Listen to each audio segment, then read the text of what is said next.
Good morning, guys. How's it going today? Thank you for joining. Let's see. So today we're just gonna continue. Aloha. um. Today we're gonna continue through the landscape that we've been working on. Albeit we're going to be adding a few new features, some more texturing, um, covering some sort of map tiler height map things that we're going to paste in here with biomes. So hopefully we can get through all of that today. Is there anything that you guys had questions about right off before we get started right into this? I'm actually going to quickly adjust the lighting. Let's see. So I've come across a couple different ways we can go about this texturing that we've sort of started on last week. So before, if I find this texture correctly, here we go. First and foremost, actually, let's turn on our FPS. And where is, there it is. All right, let's rotate this light around so that we can kind of see a bit. Yeah, this kind of flat look here, what I'm talking about.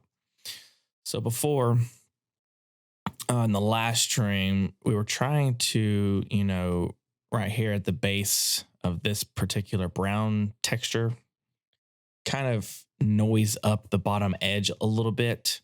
And you can see that we kind of done that just a tad. Let me zoom in ever so gracefully. Camera controls are real fuzzy. You can kind of see that we've done that a little bit, but it still seems like this plane is just a tad bit too much, or even though it seems like it's just a stark line, it's not quite so natural feeling. It's just there. So a couple things that we could do is, let me remove that real quick. We could add another distribution rule called roughness. So let's add a distribution rule for, and I'm choosing this brown color here. If I hide and unhide it, you can see that that stark difference there. So we're going to choose this and add another distribution rule. We're going to select roughness. And what roughness is going to do is obviously rough up the general sort of rule that it is affecting. If I were to, instead of, let's drag this into this line so that roughness is the child actor of angle. So we established an angle texture or an angle distribution for this particular texture. And then within that is height, slope, and now roughness. You can see just unhiding it, it kind of feathers some of it out a little bit. And we can change that step size, be really tiny. Let me zoom out here. Here we go. That step size is going to make it really tiny, kind of like with the cavity distribution rule. And if the step size is all the way up, it's like we didn't do anything. So if we were to lower this step size a little bit, let's see what the strength at 100% is. So let's keep lowering this ever so slightly, and you'll start to see a little bit of variation within this solid color. If I were to keep slightly moving it down, going extremely slowly, it's an extremely subtle variation, but okay, you can kind of see it right here. Let's hide and unhide this.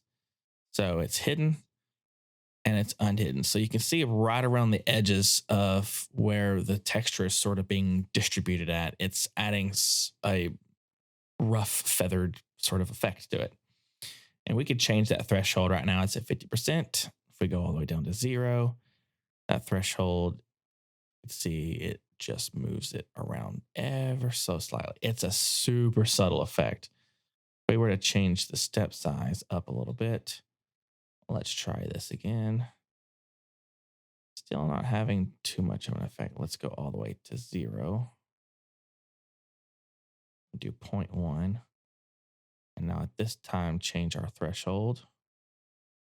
You can see all these dots now that what at this distribution rule is making. Let's keep this back at probably around 50%. It's roughness threshold. And let's change this back up to probably 0.3, I'd say is fine. Maybe a tad bit more. Okay. So now what we can do is say we want to affect where this boundary is, this edge boundary. And we've done that a few different times with the flow distribution.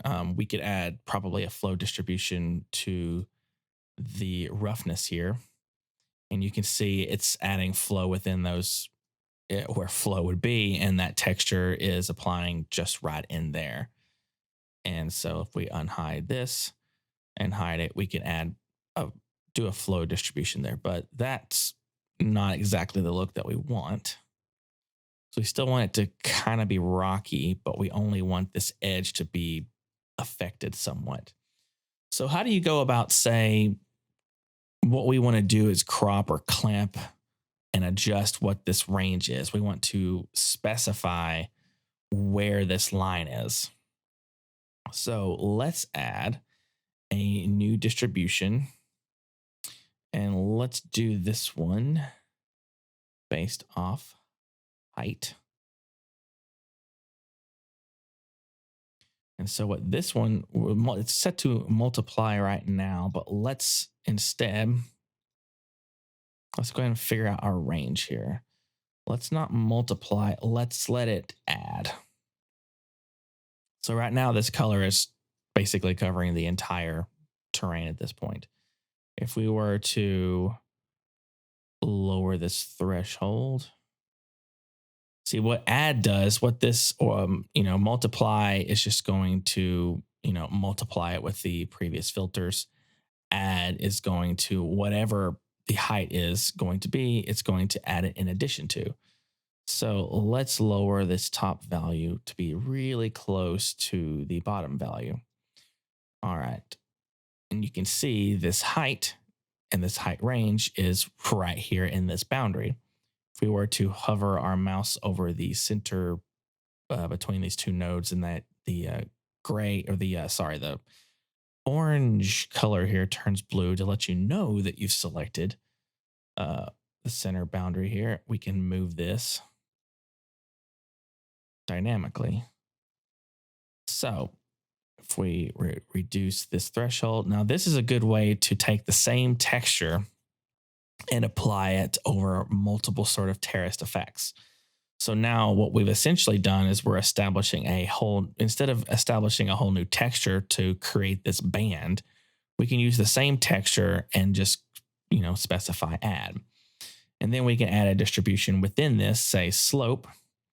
See now height is a parent, angled is a parent, and then height, slope, and roughness are childs of the angle. And this slope is a child of height.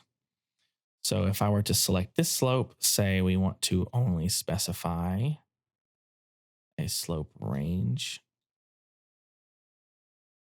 in this boundary.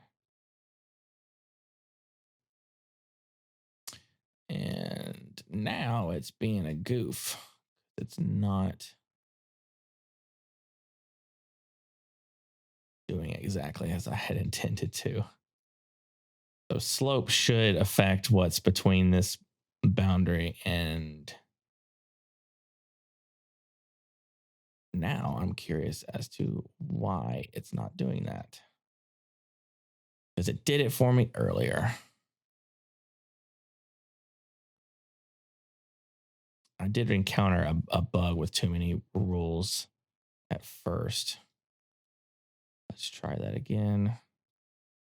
See, this slope is now wanting to change the whole parent instead of this.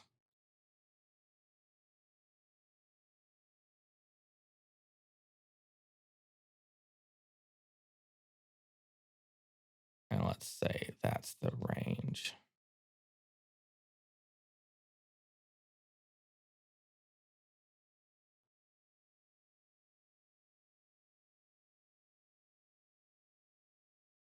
Now I just goofed myself. Put this up here.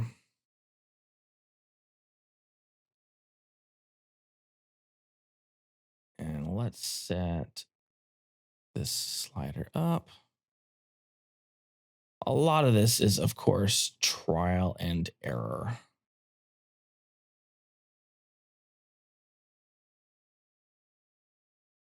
I like this back down here. Well, my point is the whole thing is going to be under, it needs to not be.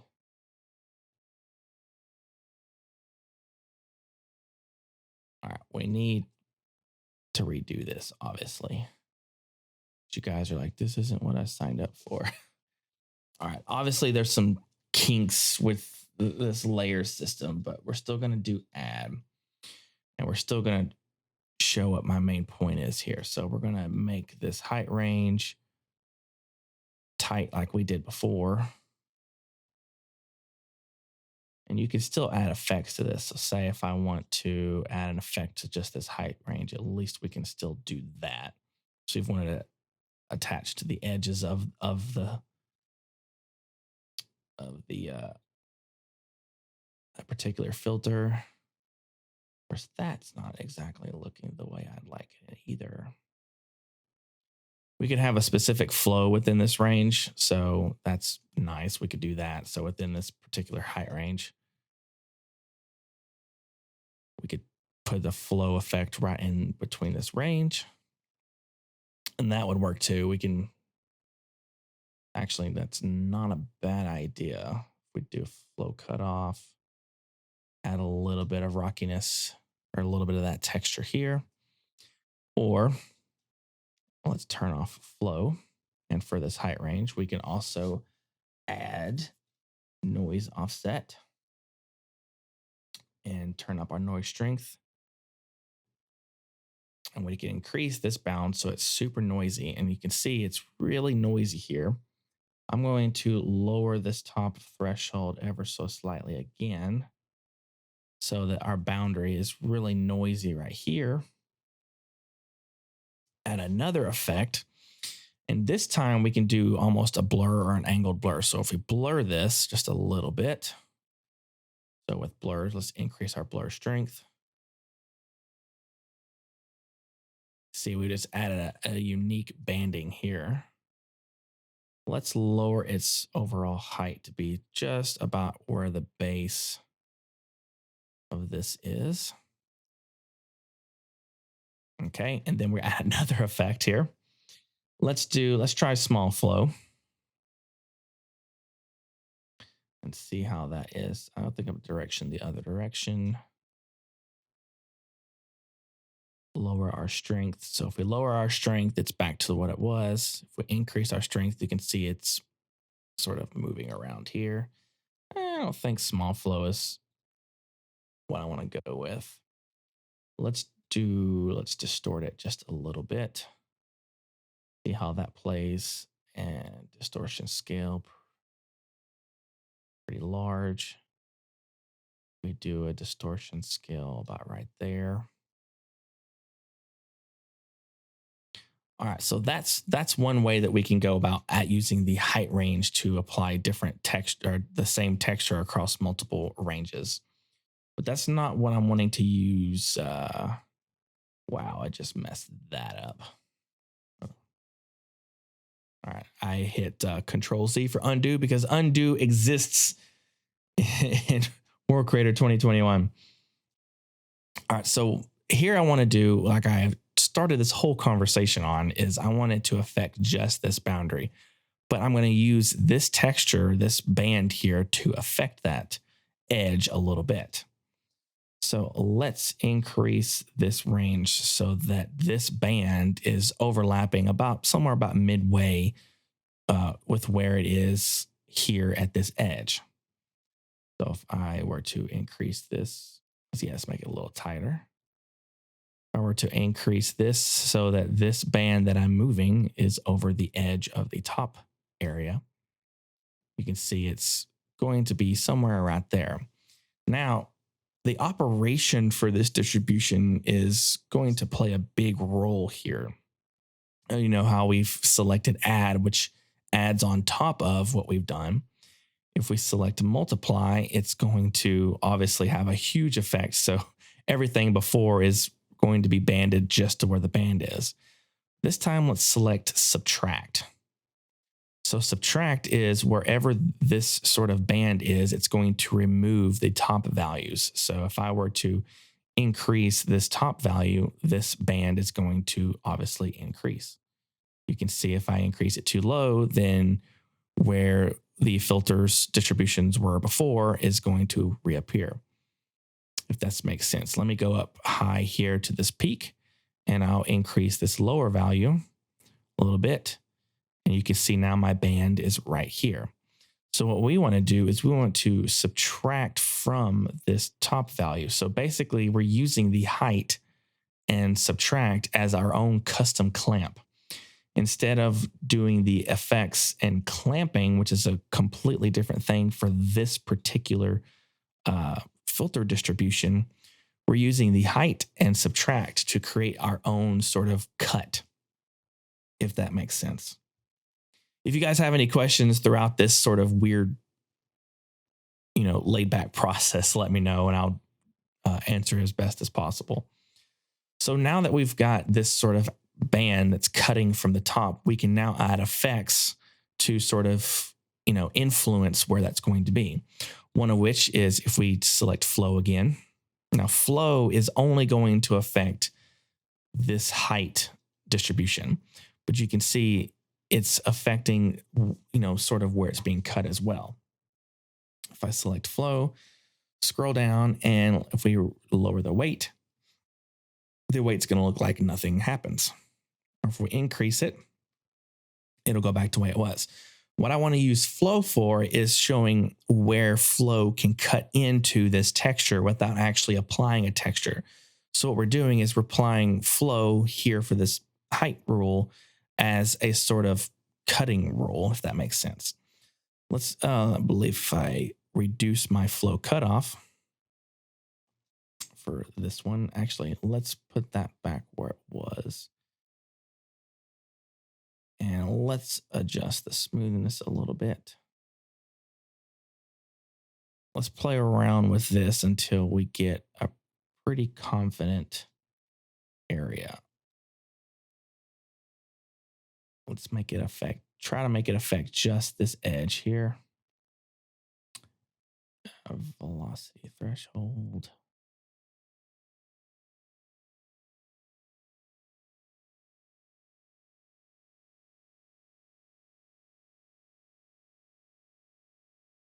That has the biggest impact here. So it's really cutting that off there. Iterations.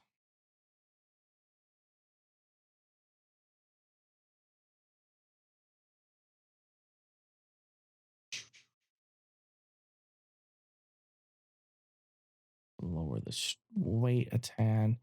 You can see that's coming back now that we've adjusted that. Let's remove this and try another method. If we were to say add, we can add a distortion to this edge too. Maybe we don't want it to distort that much. Let's do a small distortion octaves. And the amount of distortion, you can see how wild this is. Distortion scale.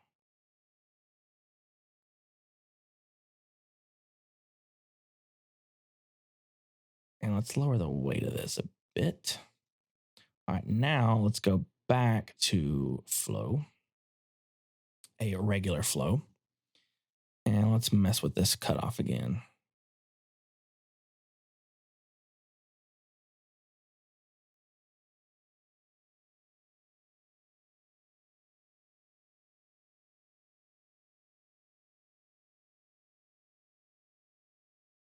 This particular flow this time is, let's see, remove that. I don't think distortion's going to work out right.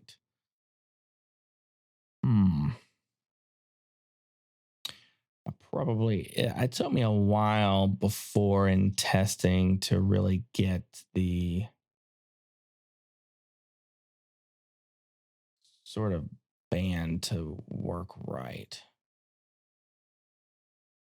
Just a tad there.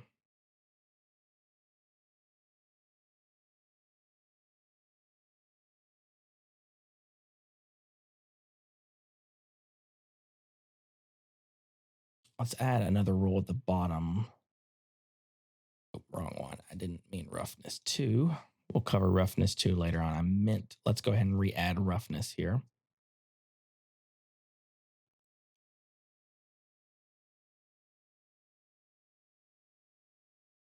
And let's try add.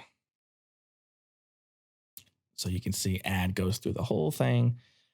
And let's change its step size really tiny.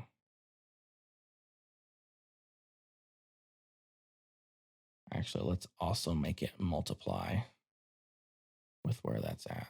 So multiply step size. All right, so you can kind of see we're sort of changing that pattern a little bit. It's all due to trying to make this sort of have some variation to it.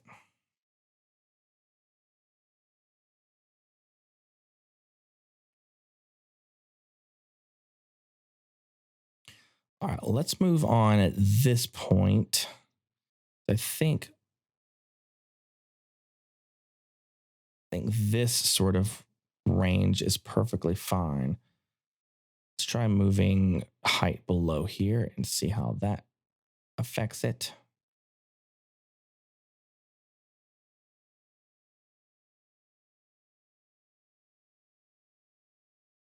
You can see as I increase that range, oh, my range is a little not wide enough. There we go. So my range here for the height, you can see if I increase this right through here, it's having that effect. If I were to keep it about halfway and perhaps increase the bottom thresholds a tad and lower the top end range a bit. You can sort of see that we're affecting it here with 2 different shades. So there's a darker shade and a lighter shade with this flow. If I were to increase the smoothness some, it'll blend that in just a little bit. Happy accidents, am I right? All right, let's go on to adding another texture. Now, this texture I want to apply pretty much in the sort of basin area. Actually, no, I wanted to cover highlighting. So highlighting for me in terms is just that little sheen on the edges of rocks, that little white sort of, we're kind of faking some Fresnel in a way, but we're adding just that little glimmer of highlights to some of these rocks to make them pop or to make them feel like they've got some sort of jagged edges to them. So at the very top here of my material stack, we add a material, pure white, and that's perfectly fine. We can actually just reduce that to somewhere mid-range. All right, so now for our distribution, in order to get those nice highlights, we need to make sure that it is applied to, the convex areas. So all the top rounded edges. So let's go to add distribution, choose cavity, and then the cavity type here, we can change from concave to convex. So it's going to highlight everything that is convex in nature. And we can obviously change the step size to be super tiny. We can make it completely off, but let's increase this by just 1 notch. You can see it's kind of adding some of that already. So if I were to hide and unhide this texture, you can see it's adding sort of these little highlights in these areas. So this is the start. This is the starting values that we want, those tiny little shimmering highlights. But obviously it can be a tad bit too much. So one way that we can obviously change this is, again, we can change it by adding, let's try roughness. Roughness is obviously a good one to add that sort of variation here. So if we change its step size to be big, or change its variation size to be small, I think small is pretty good. Let's try strength here. And lower the threshold.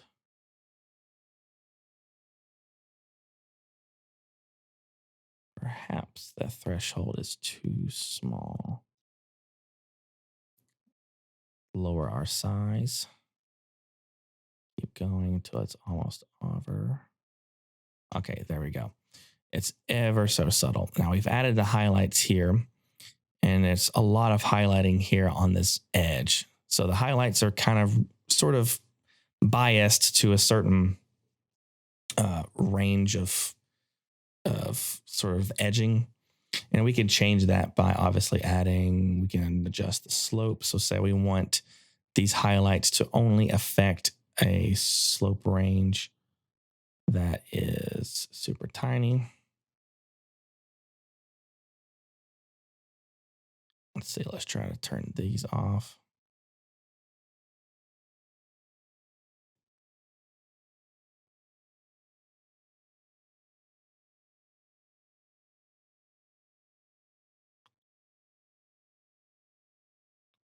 Perhaps increase the threshold here.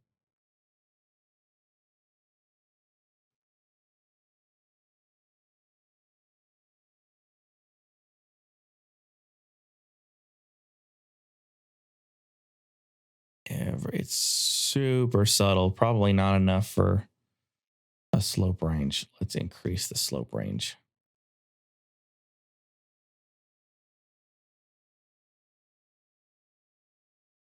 On this end and see what we get.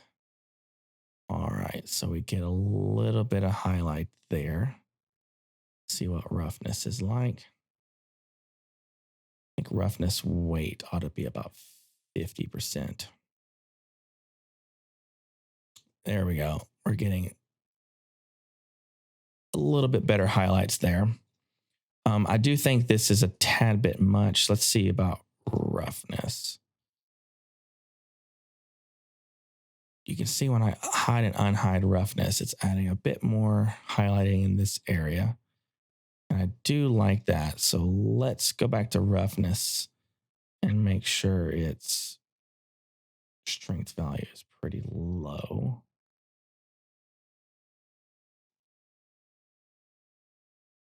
I almost prefer in this case to not have the roughness. So let's remove roughness. And for the slope range, let's see. Yes, slope range is a big one here. So for the slope range, let's blur it just ever so slightly. So if we blur it too much, you can see it just blends it in a little hefty. So we want to blur these edges ever so slightly. That's probably too much. Let's go down to 0.02. Just enough to get a little highlighting on the edges of these rocks. How do you guys think this conundrum looks so far? It's about to get a little bit more crazy here in a little bit. Once I show y'all what I have planned here in a moment.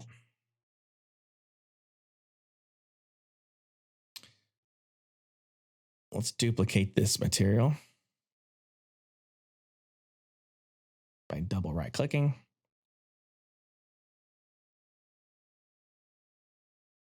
All right, so now we're going to do something similar, but this time we're going to add distribution, slope,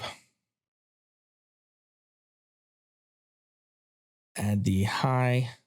Oh, thank you. I'd try my best. I'm just trying to have fun with it. As you can see, a lot of this is super trial and error. So if we were to add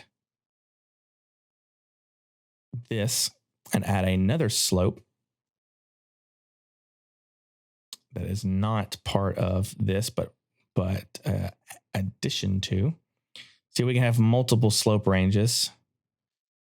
So let's say we lower this threshold and increase it some to be about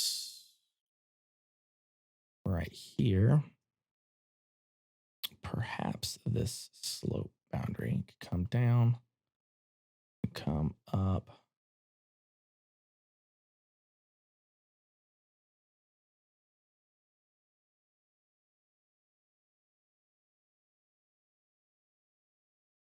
I want this to be super tight.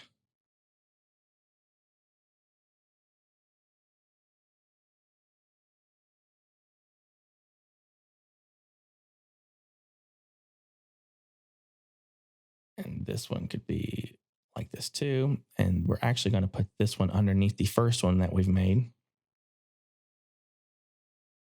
And then this one, we are going to darken it up just a tad. Maybe a tad is a bit too much. There we go. And for this bottom range, let's see what flow does to our fact. A little too much. How about distorting the edge and then blurring that some? Too much. Just 0.2. There we go. Rob Ross said it best. Happy little mistakes through experimentation. That's exactly right. Experimentation is key. Actually, that blur might be a tad bit too much. Let's go down to 0.01. All righty.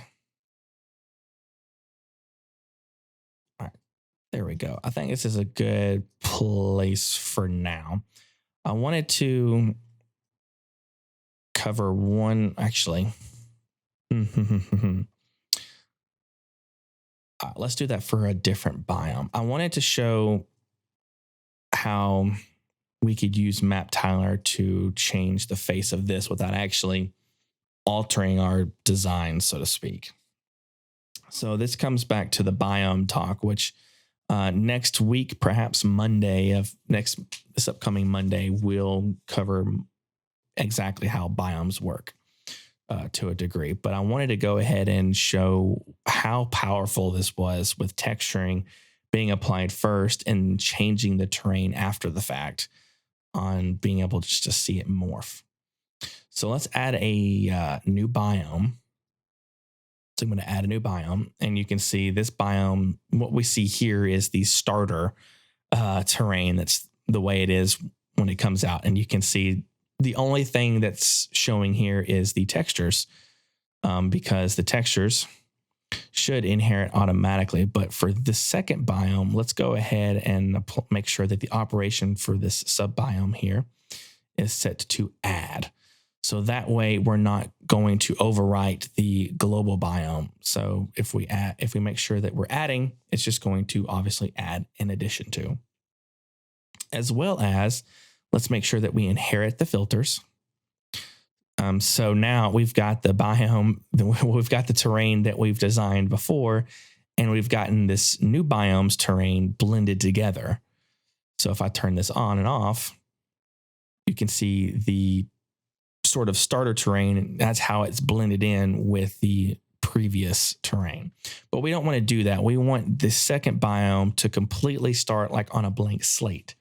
So after you've set the operation to add and make sure that you've selected inherit filters, let's change this to something different. That way we can see the two different colors here.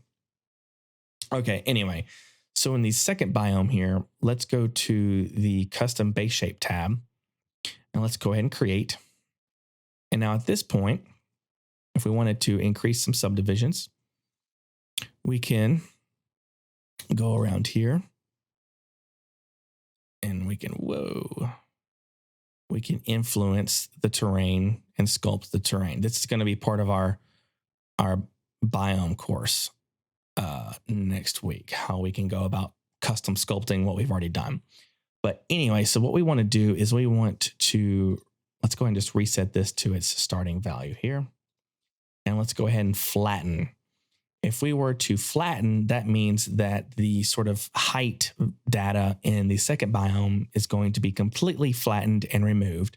So there's not going to be any information that is coming forth, thus starting with the blank slate. And the blank slate is obviously being parented back to the global biome, if that makes sense to you guys. So it'll make sense more when I show this in less detailed terms like I have here. But what I do want to do is I want to use the custom base shape tool to find somewhere on planet Earth to grab height data from to paste in. I'm going to paste something in over here in this region to the right.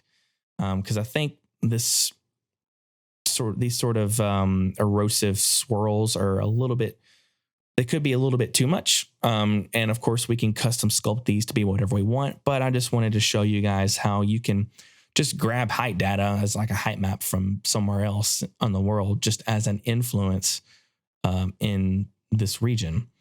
Right now, we can't actually sculpt in or mask in the position of or rotation and orientation we want the height maps to be. It is quite unfortunate, but it will be here, so don't worry about that. Anyway, long story short, in the custom base shape tab, in order to use the map tiler information, just right here where it says use map tiler, click on. So now, before I actually do that, let's click off so that we can go over here. You can click the map tiler icon here and you'll see the planet Earth. The reason why I don't want to do the use map tiler yet in the custom base shape tab is so that I can easily move around and find the sort of area on the planet I want to use without it influencing the terrain itself, because it just, it's just performance benefits basically. All right, so I'm going to navigate to one of my favorite spots that I visited in Oregon, which is called Smith Rock. And pardon me if it takes me a minute to find it on this map. Let's go ahead and go to satellite so I can get my bearings and orientation. All right, let me zoom out. Okay, so here, this big, massive lake here is Crater Lake. Also a fantastic place to visit. All right, now if I go up here, I believe this is Bend, Oregon. I believe it should be somewhere.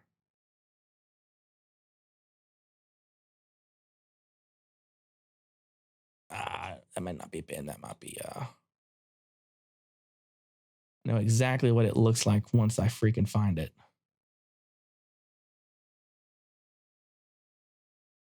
Oh, here it is. Nope, that's not it. Well, just listen to tunes until I finally, until I finally find where it was at. All right. I believe this is not. Put on the dancing shoes. Yeah, we're just going back and forth, back and forth, back and forth. All right. I found this pretty quickly this morning.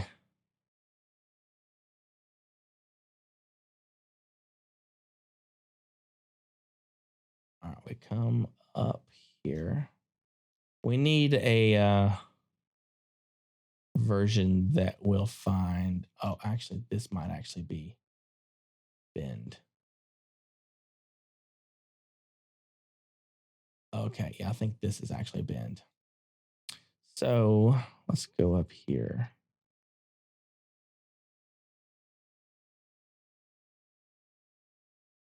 Oh my goodness. I am wasting time.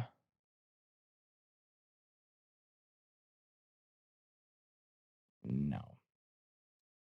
Well, that is a bit of a bummer. I end up using my phone to get me close. Yeah. All right, let's do this. I think this is the three sisters, but let's do this. Let's go to Google Maps. Why not?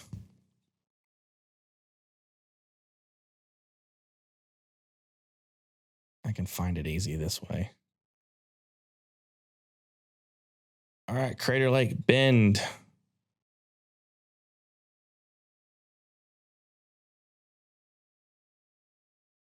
Ooh, okay.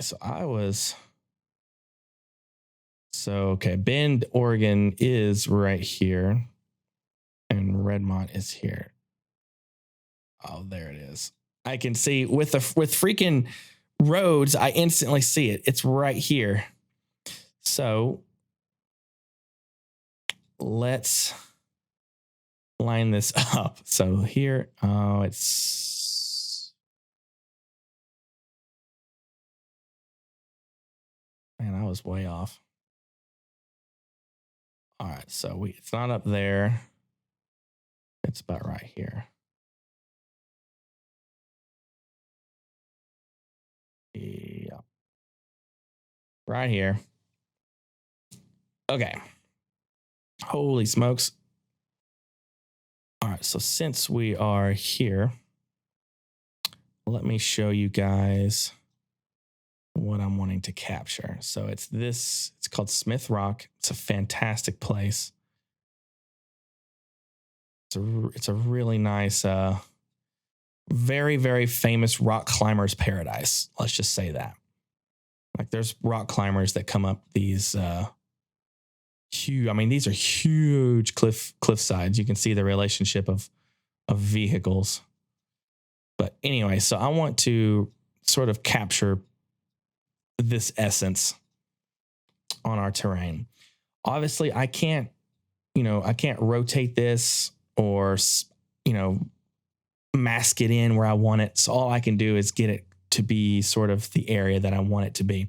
This side is relatively flat, so it's not going to hinder too much of our left side here. We're going to change this height scale to control that. So if we were to position this somewhere where I want it, now let's go to custom base shape. And let's go ahead and just overwrite this for teaching purposes. Use map tiler. All right, so now if we were to increase some subdivisions,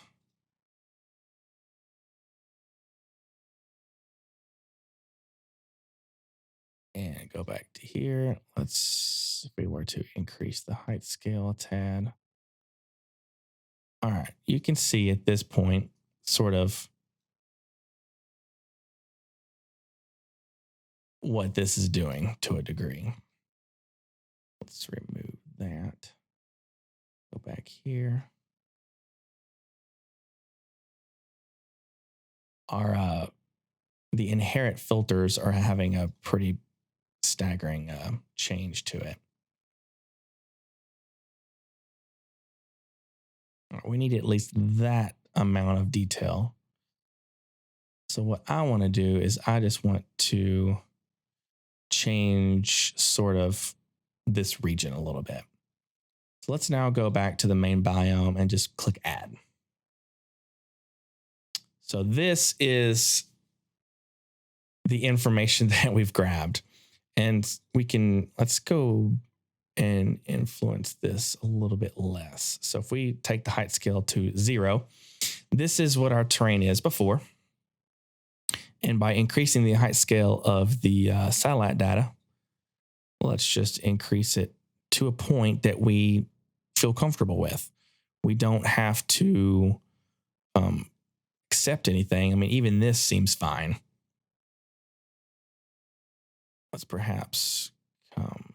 Let's just come over here and do this. Really want to try and grab something right here. We will increase this.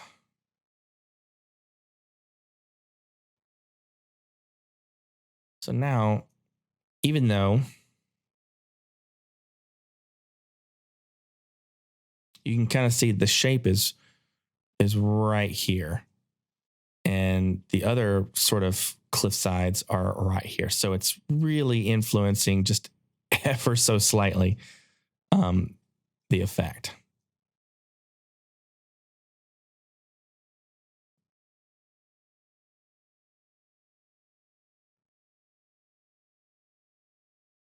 And now what we can do in this biome, let's add some filters in this biome. And what I want to do here is add sediment complex.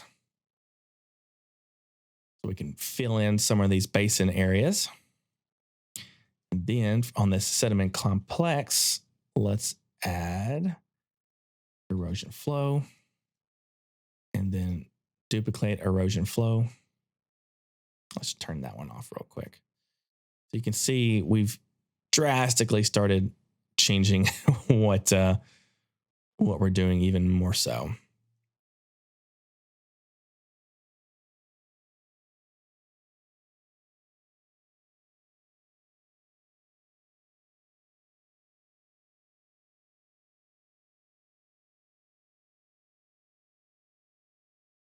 I think let's remove this one.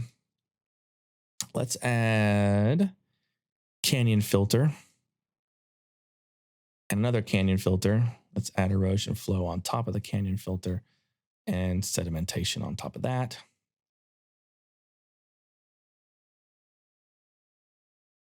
I mean, see how fast we can just make some sort of fun work. So one reason why I wanted to show doing the textures could be beneficial at a time before creating the terrain itself. Like, I normally don't recommend doing that. I would recommend creating the terrain itself first and then doing the textures. But this is cool because we've designed how we wanted the textures based on our original terrain. And then now we can come in and adjust how we want, different effects to take place. Let's say I want just this piece. I mean, we can just move around. I actually probably like this a little bit better than the other one.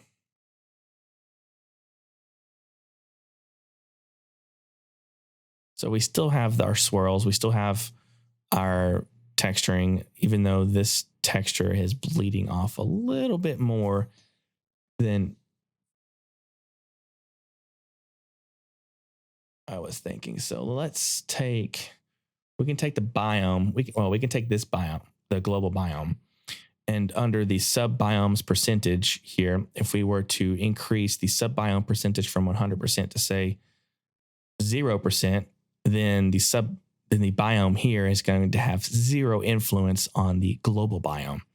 It's a global setting. So anything that's in this second biome, whether it's textures or filters or effects, this sort of in the parent biome, the sub-biome percentage is a global percentage. So let's say we want to only increase this by, if we lower this down, keep lowering down until we're happy with the results.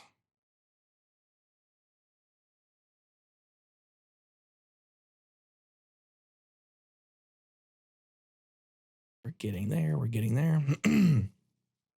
I think it depends on what level of experimentation you're looking for. It is nice if you know what kind of texture style you want at the beginning. Yeah.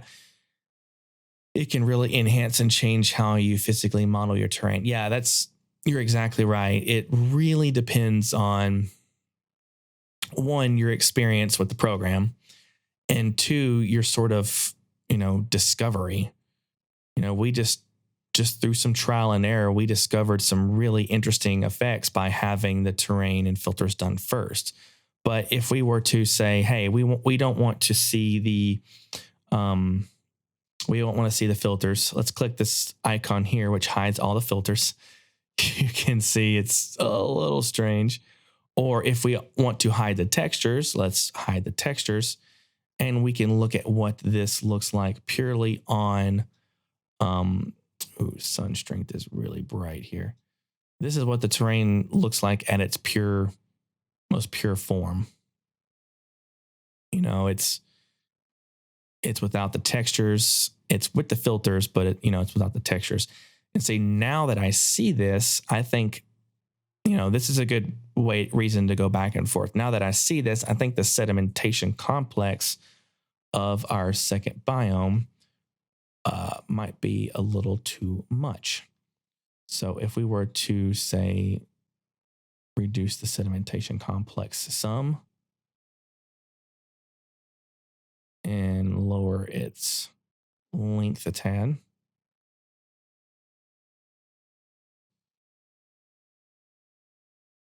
All right, we're starting to get, let's see.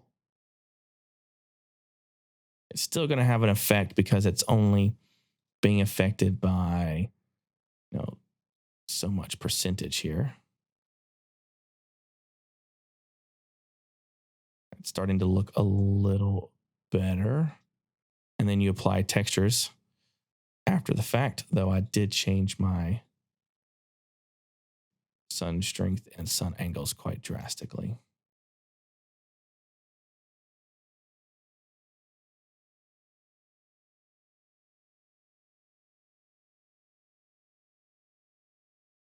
So what we had prior to adding, let's change this back here. What we had prior to adding that detail, and now what we have sort of after adding that detail. And if we were to, and here, we'll cover some of this stuff later on as well.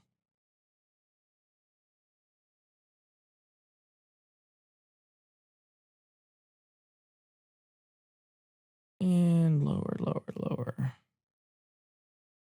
I don't think that's going to cover as well. We can even, that's an interesting effect.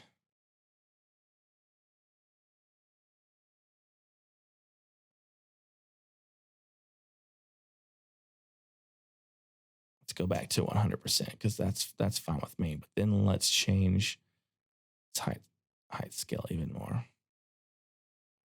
I don't want it to be influenced terribly bad. I think that's fine.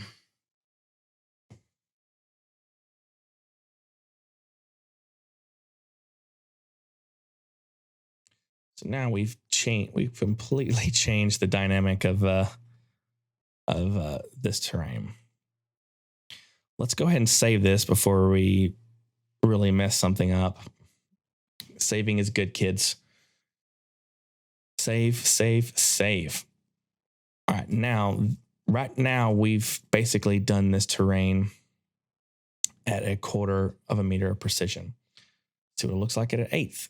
I did my final rendering at 1/8 before, and it looked pretty good, though. You can see some weird erosion effects happening here, which I can fix.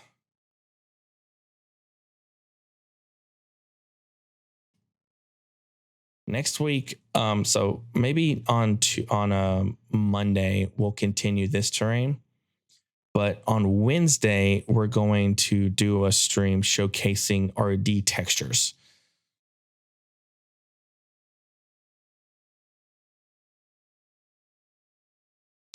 I still think Gaia has the edge when it comes to erosion models. Yeah, I haven't really played with Gaia, and I do know that Gaia is known for good erosion. So if you have Gaia, you can plug this into the height map of this into Gaia and get good erosions there too. But I do know that like the new erosion AI stuff coming to this program is on par with that or even better, or it's definitely going to be faster from what I've seen.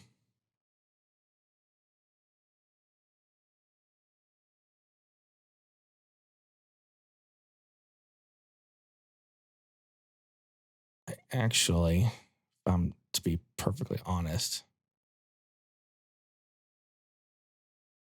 kind of like it with, in a way, without the erosion flow of, let's see what, wow, that's a stark difference. Let's,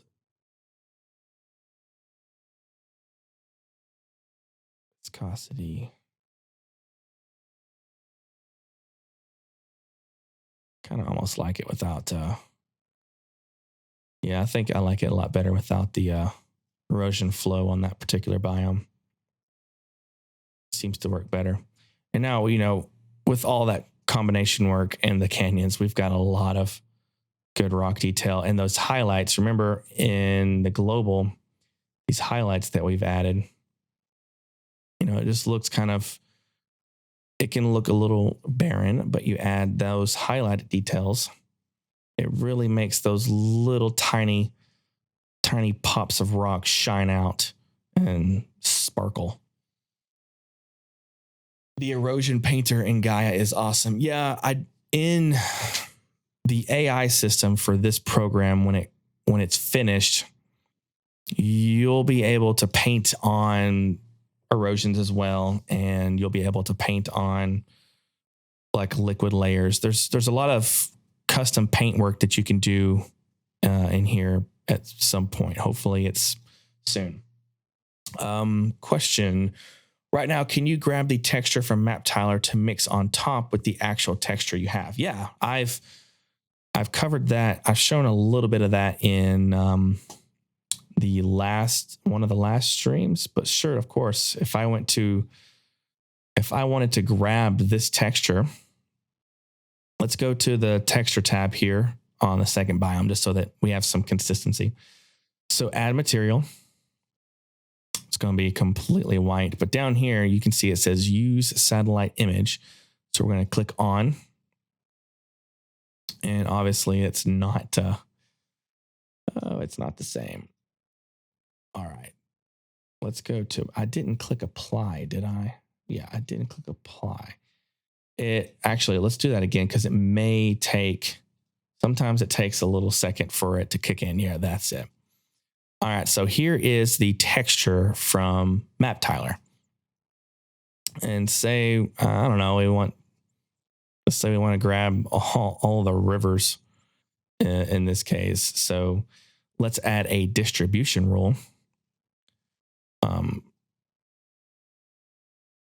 Actually, we wouldn't even have to do that. So we could use the satellite image as it is, or let's say we don't want to. Let's say we want this color to be, let's go up here and make this color a really stark, like a really weird red.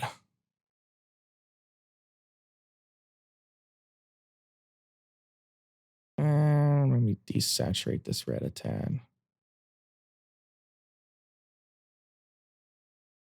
All right. So say we have this color and we want to use this color to distribute based on the satellite image that we have. Again, the satellite image is this, but we don't want to use, if we don't want to use the image, we don't have to use it. But if we want to use it, then that's where this use satellite image is. Of course, this color here is shading on top of the satellite image. So say we don't want to use the satellite image, but we want to distribute this particular color based on a color from that satellite image. So add a distribution rule, and down here, you'll see it says satellite image. All right, so we scroll down here, and let's just left click on the water. Now, we've left clicked on this water here, but you can see it's still covering a weird range. So now we have to just specify the color distance. We can lower the top threshold so that's really close to that color that we selected.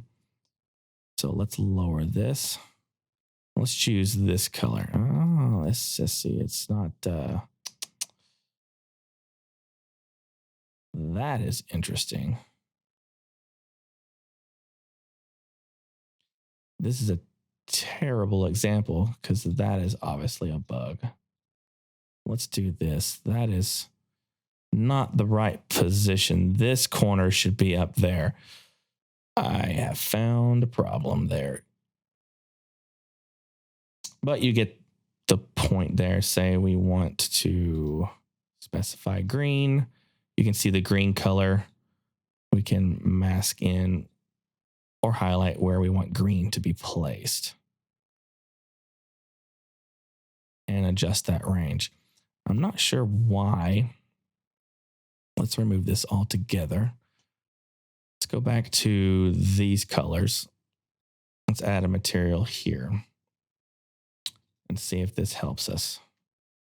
Add distribution, satellite image. Aha. That's why it's like that. It's in a really weird bug there. Okay, so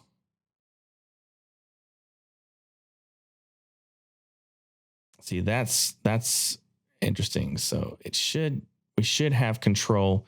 I know what happened when I did the map tiler texture thing to beginning. I actually was grabbing from right here in Iceland. I was grabbing this piece.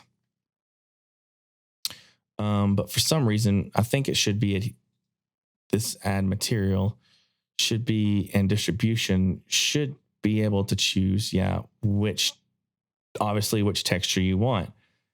But it's not, it's choosing this first one, which is weird. I'll have to tell them about that bug. But regardless, let's go to this one and add a material. And hopefully this particular one showcases that sort of rule. So let's go to, where is it at again? Satellite image. See, it's still doing a weird cutoff there. Point is, if I were to select this white here that you see in this little tiny clip, select this white snow and lower the top threshold, it's going to mask itself to that area.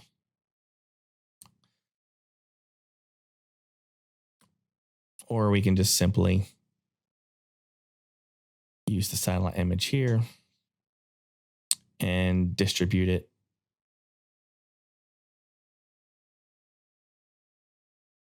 any way we want. So say we want to distribute, actually, let's do the low-lying lands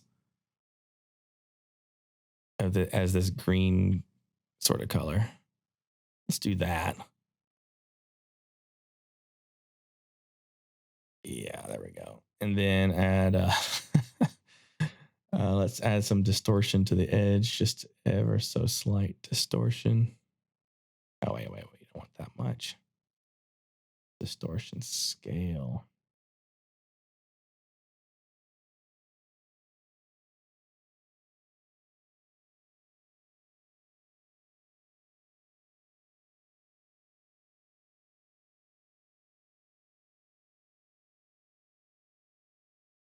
Just some different things.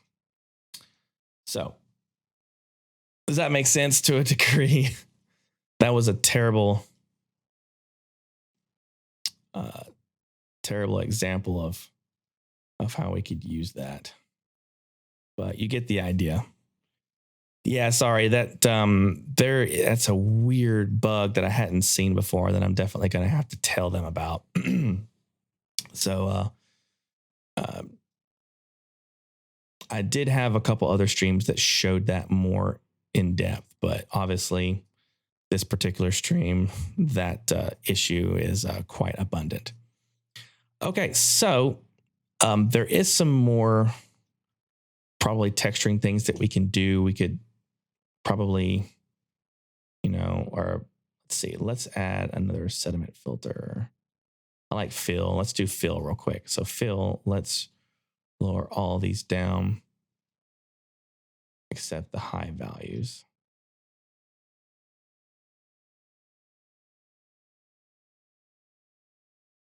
And then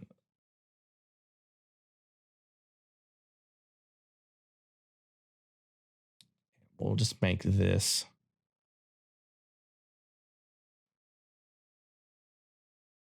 fill happen mostly to the bottom values here. All right, fill, unfill, fill, unfill.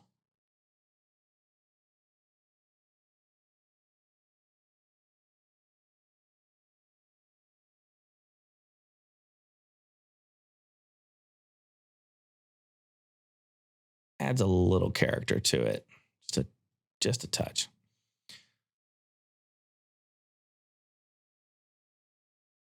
We will probably, that sediment coming off was actually quite striking. Let's lower its length just a tad.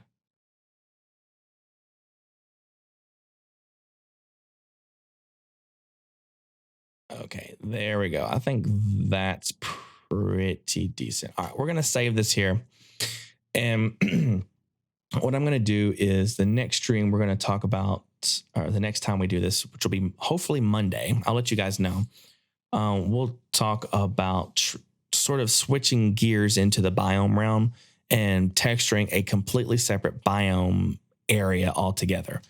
There's a couple things I still wanted to do with this, like show an area that's a little bit more lifelike, like greenery, and also using real textures from Megascans. Like I've already got some textures you see in this. So what I'm going to do is I'm going to save this out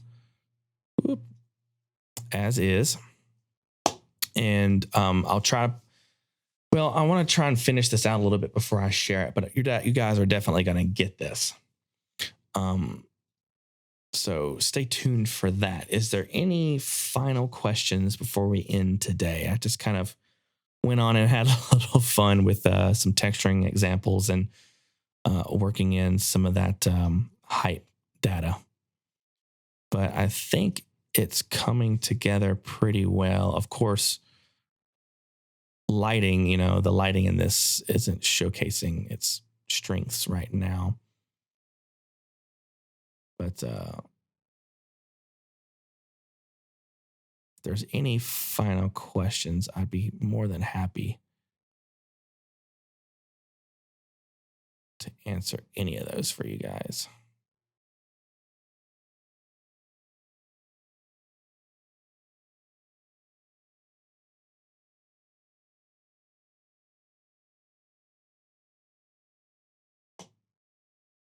Alrighty. Will there be a bridge for UE4 or UE5? I hope there's going to be something that will make the pipeline to UE4, UE5 a little bit more streamlined like that. But I know that's not the target goal, or it's not an immediate goal, I don't think, for them. I think they're just trying to get this program to do everything that you could possibly think to do with designing and texturing a terrain within this application first. And then they'll probably work on the pipelines for how the linkage is going to work. We're definitely going to have a stream where we cover this.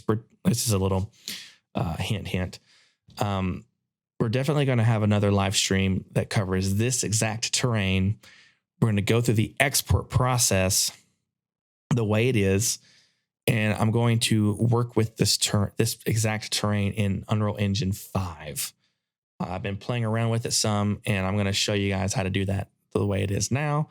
And we're going to just have a few chill streams with setting up lighting in Unreal Engine 5, setting up textures in Unreal Engine 5 and rocks and stuff, and kind of taking this terrain and polishing it into that program as is. So this is just a starting ground, and we'll finish it off in that program and go through some rendering. So this is going to be like a this series for this particular terrain, I guess, could be a lengthy one. Alrighty. Well, I very much appreciate you guys joining me today. We've gone on for an hour and 15, which is kind of our normal span. Stick with me and I will try to be on Monday. If not Monday, I'll do this stream on Tuesday, but on Wednesday, I'm wanting to try and have a stream dedicated to showcasing some of the RD textures that will come ready to ship for free with World Creator 2021. I believe in its beta. When beta on this program is coming, those textures will be shipped. I believe they're going to be shipped free. So thank you guys for watching, and I'll see you next week.